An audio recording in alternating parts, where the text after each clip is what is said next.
kipindi chote iko umeme haukuwa wa uhakika sana, umekuwa katika, lakini pia umekuwa wa gharama sana kwa shirika la umeme la TANESCO kuendesha mitambo hiyo, ambapo takriban kwa mwaka walikuwa wanatumia shilingi takriban bilioni 29 kwa ajili ya kuendesha mitambo hiyo. Kwa hiyo hii miradi sasa inaenda kwanza tayari tumeshaunganisha mkoa wa Kigoma katika gridi ya taifa baada ya kukamilisha mradi wa kutoka Nyakanazi mpaka Kigoma. Kwa maana hiyo sasa hivi Kigoma ipo katika gridi ya taifa, na kwa maana hiyo mitambo ile ya kuzalisha umeme kwa kutumia mafuta tumeizima, na kwa maana hiyo sasa upatikanaji wa umeme katika mkoa wa Kigoma umeongezeka na umeimarika kwa ajili ya shughuli za kiuchumi na za kijamii.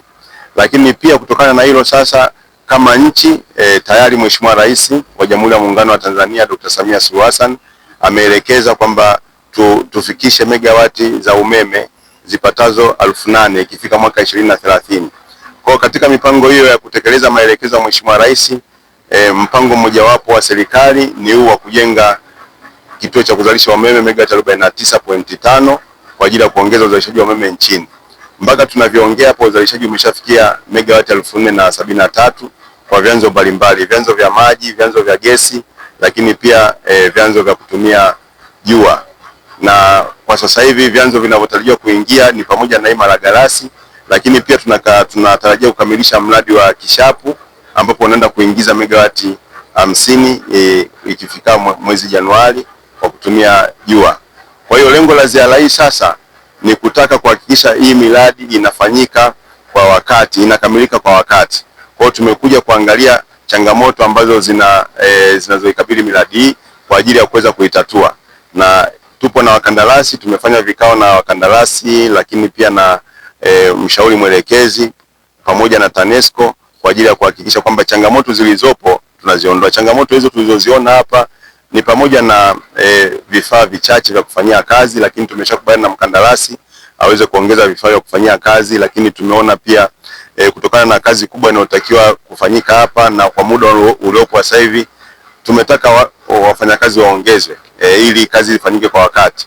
Lakini pia tumeona kwamba kazi zinahitaji kufanyika kwa kipindi hiki usiku na mchana kwa sababu kuna kazi nyingi za kufanya, lakini tunatambua mvua muda si mrefu zitakuwa zimeanza. Tumekubaliana na mkandarasi aongeze wafanyakazi ili tufanye kazi hizi usiku na mchana. Lakini kitu kingine ambacho tumekubaliana ni kwamba vifaa vya kufanyia kazi, vitendea kazi viongezeke. Kwa hiyo haya ni maelekezo ya serikali kwa mkandarasi pamoja na mshauri mwelekezi ili kuhakikisha kwamba kazi inafanyika kwa pamoja. Lakini kingine tumekubaliana kwamba tufanye kazi kama timu kwa sababu huu mradi ni wa kitaifa na mradi wa kipaumbele kwa serikali. Kwa hiyo serikali imetenga fedha kwa mradi huu peke yake dola za Marekani milioni 140 kwa fedha za Tanzania bilioni 350 takriban. Serikali imeshatenga fedha hizo, zipo, kwa maana hiyo ni mkandarasi anatakiwa kufanya kazi. Kwa hiyo sisi kama serikali tumesema tutatoa ushirikiano wote kwa mkandarasi kutatua changamoto zote zilizopo ili mradi huu uweze kukamilika kwa wakati. Na kukamilika kwa mradi huu kama nilivyokuwa nimesema awali kutaongeza uzalishaji wa umeme nchini, lakini sasa pia kutasaidia hali ya upatikanaji wa umeme sio tu kwa mkoa wa Kigoma lakini kwa mikoa pia ya kanda za kusini magharibi, lakini pia mikoa ya kanda ya Ziwa na Tanzania kwa ujumla, kwa sababu mradi huu unaenda kuunganishwa kwenye gridi ya taifa. Kwa hiyo kwa mradi huu kwa serikali, kwa taifa ni kipaumbele, na ndio maana tumetembelea hapa. Lakini pamoja na mradi huu tumetembelea pia kituo cha kupoza na kusambaza umeme pale Kidawe, ambacho na chenyewe pia tumetoa maelekezo hayo ya kuharakisha utekelezaji wake kwa kuongeza wafanyakazi na vitendea kazi. Lakini pia tunatarajia kutembelea pia njia ya kusafirisha umeme ambayo yenyewe imeshakamilika kwa 100%. Pamoja na miradi yote, mradi umekuwa na manufaa. Manufaa mojawapo ni kuhakikisha kwamba vijiji vyote vinavyopitiwa na huu mradi vinapatiwa umeme.